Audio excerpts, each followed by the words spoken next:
The P950EP is a new laptop with 8th gen Intel CPU and Nvidia 1060 graphics from Metabox, an Australian company who specialise in custom laptops. So let's find out what one of their newest models has to offer.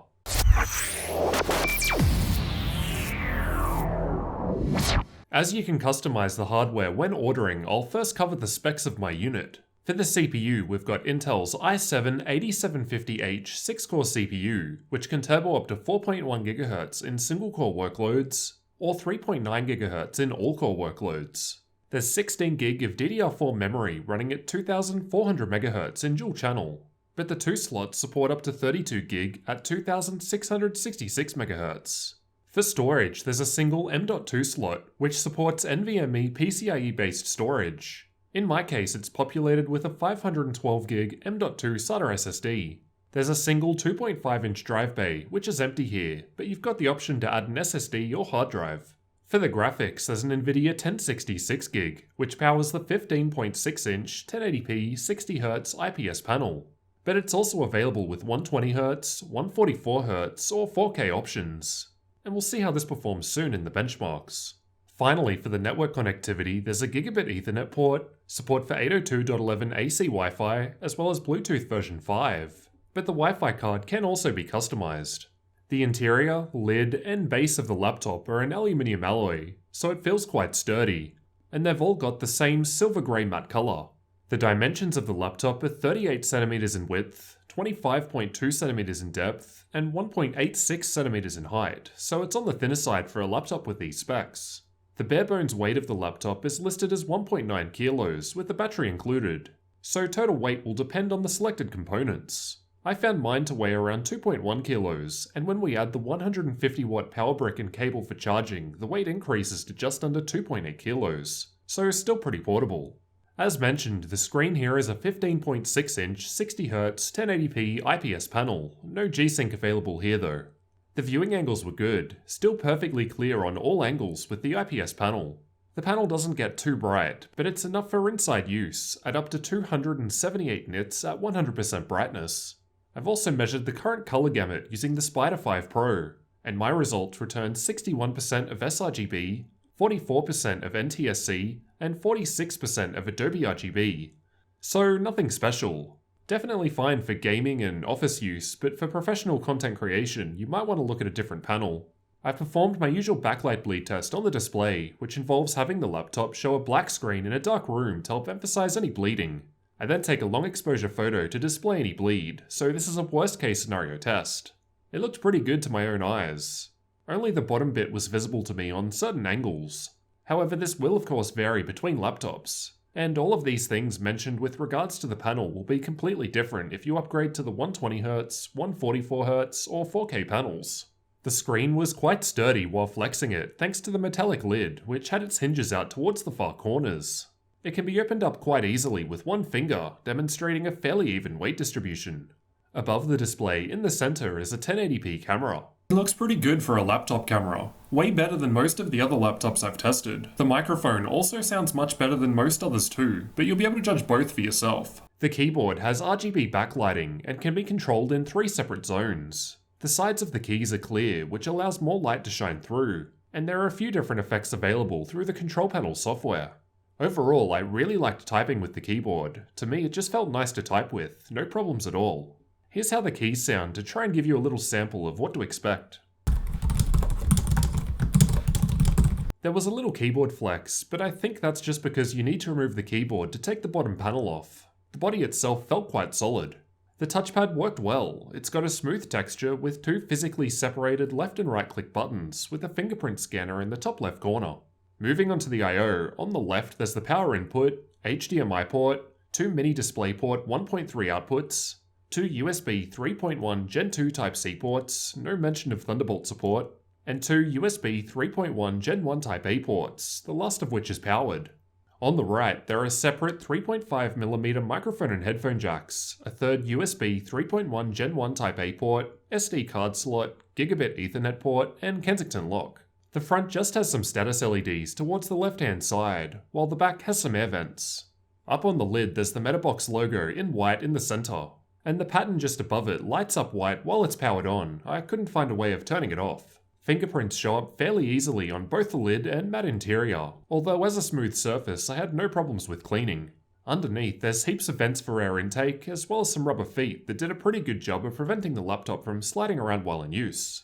The bottom panel can be removed using a Phillips head screwdriver, and there are some additional screws underneath the keyboard that also need to be removed. So it's not difficult, just an extra step. Just be careful of the ribbon cables attached to the keyboard when opening it up.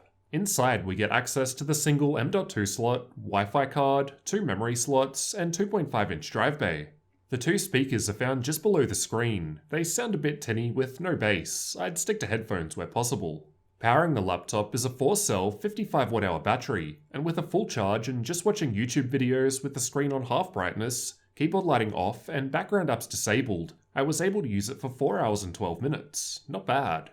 The Intel integrated graphics were in use during this test thanks to Nvidia Optimus.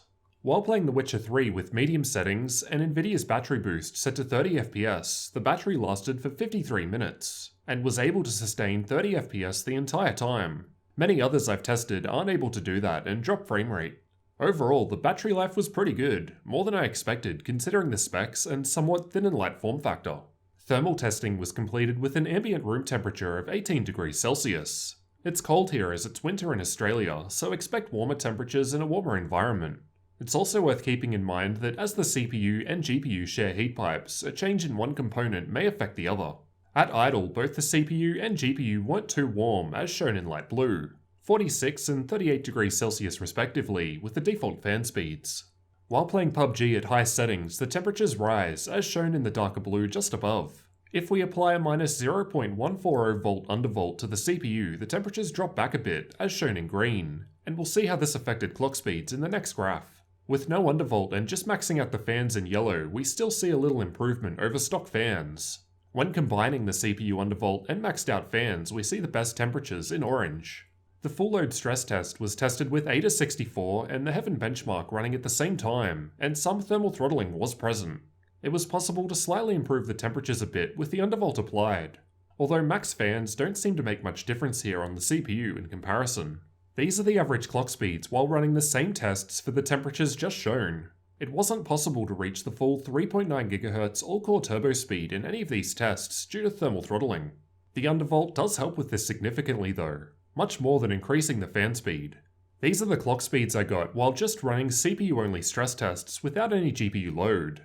Although the undervolt did improve performance a bit, we're still not able to reach the full 3.9 GHz on all 6 cores. As for the external temperatures where you'll actually be putting your hands, at idle the body of the laptop is sitting in the low 30s. While gaming, this increases to the mid-40s in the center, but is warmest on the far left where the heat exhausts, getting into the mid-50s. The results were pretty similar with the CPU and GPU stress tests running, and with the fans maxed out and CPU undervolting applied, the temperatures just dropped slightly.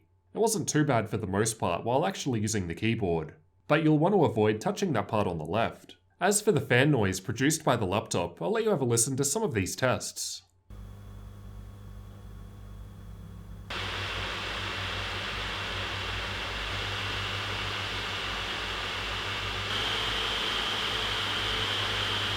At idle it was only just audible, and while gaming it was a little lower than many other 1060 laptops I've tested. The stress test was very similar to gaming, and when we max the fans out it gets about 3 decibels louder. I'll also note that I didn't hear any coil whine in my unit. Finally, let's take a look at some benchmarks. We'll first cover some real-world gaming benchmarks, followed by tests with various benchmarking tools. All tests will run at 1080p with the latest Nvidia drivers and Windows updates to date installed. Fortnite ran perfectly fine, even at epic settings. However, the results greatly depend on where you are in the game and what other players are doing, so take these with a grain of salt. Overwatch was tested playing with the bots, and again, even at epic settings, it played great. But again, the results will vary based on what's going on in the game and the particular map, for example. PUBG was tested using the replay feature, and I found it to run quite well at all setting levels. Although like the previous 2 games, results will vary based on what other players are doing. CSGO was running well in this benchmark. Really high averages as expected, and even the 1% lows with low settings are at 60 FPS. I've tested Far Cry 5 with the built-in benchmark, and the results are decent, over 60 FPS averages even at ultra settings. Assassin's Creed Origins was also tested with the built-in benchmark, and again decent results and still playable at higher setting levels. Dota 2 was tested using a fairly intensive replay, so this should be a worst case scenario. You'll get better results than this while actually playing, and even in this intensive test, the results are pretty good, so no worries at all playing this game. Rainbow Six Siege was tested with the built-in benchmark, and no issues at all here. Even at ultra settings, the 1% lows are above the refresh rate of the panel, so it should go great. Battlefield 1 was tested during the first campaign mission, and even at ultra settings it played well and felt smooth, no issues here. Ghost Recon is a fairly resource-intensive game, and was tested with the built-in benchmark. It should work pretty well at around high settings or below. Watch Dogs 2 is another resource-intensive game, although I don't really think it needs a high frame rate to play. It was definitely playable at ultra settings, but I think high or lower gave the best experience. The Witcher 3 also doesn't really need a high frame rate to play, but it played really well at high settings or below. Doom was tested using Vulkan, and it played great even at ultra settings, as shown by the fairly high average frame rates. Now onto the benchmarking tools. I've tested Heaven, Valley, and Superposition from Unigine, as well as Firestrike, TimeSpy, and VRMark from 3DMark. Just pause the video if you want a detailed look at these results. The results in these tests are quite good. The Nvidia 1060 is still a great choice for 1080p gaming at 60 FPS in high settings in many games. You could optionally look at upgrading to the 120Hz or 144Hz panel if your games are able to reach these frame rates. Otherwise, if you need more graphical power, check out the P950ER model, which has the Nvidia 1070 Max-Q graphics. As for overclocking, the 8750H CPU can't be overclocked, but I've applied a 200MHz overclock to the 1060, and these are the actual GPU clock speeds we got with the Heaven benchmark running at default and with the overclock applied.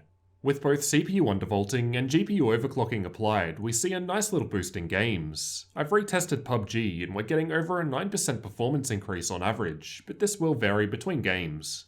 I've got some Cinebench CPU benchmarks here, and we can see that the new 8th gen Coffee Lake chip is a decent step up from the 7th generation, as we've got 2 extra cores with slightly faster single-threaded clock speeds. And we can see there's a nice boost with the undervolt applied. Although, as discussed earlier, there was still throttling taking place in a CPU-only workload. The 8750H should be able to score above 1200 with no limitations in place. In Crystal Diskmark, the 512GB M.2 SATA SSD was getting around 550MB per second in sequential reads, and 460MB per second on the writes. But it's worth remembering you can select different drives, including NVMe, which will change these speeds. I've tested the SD slot with a V90 rated card, so the card itself shouldn't be a bottleneck, and I think these are the best results I've ever seen. Really impressive. As for the price, at the time of recording it starts at 1800 Australian dollars, but this will of course vary depending on the customizations that you make. Here in Australia it's a bit cheaper compared to other laptops with similar specs, like the Acer Helios 300 or Dell G5 for instance. So, what did you guys think of the P950EP gaming laptop from Metabox? For the price, it's definitely offering good value here in Australia, especially considering the thin and light form factor. However, this does appear to result in a drawback, namely that I wasn't able to make full use of the 8750H CPU due to throttling, as discussed earlier. This could be improved with undervolting, and even without that, the gaming results were still pretty decent. Let me know what you guys thought down in the comments, and leave a like to let me know if you found the review useful. Thanks for watching, and don't forget to subscribe for future tech videos like this one.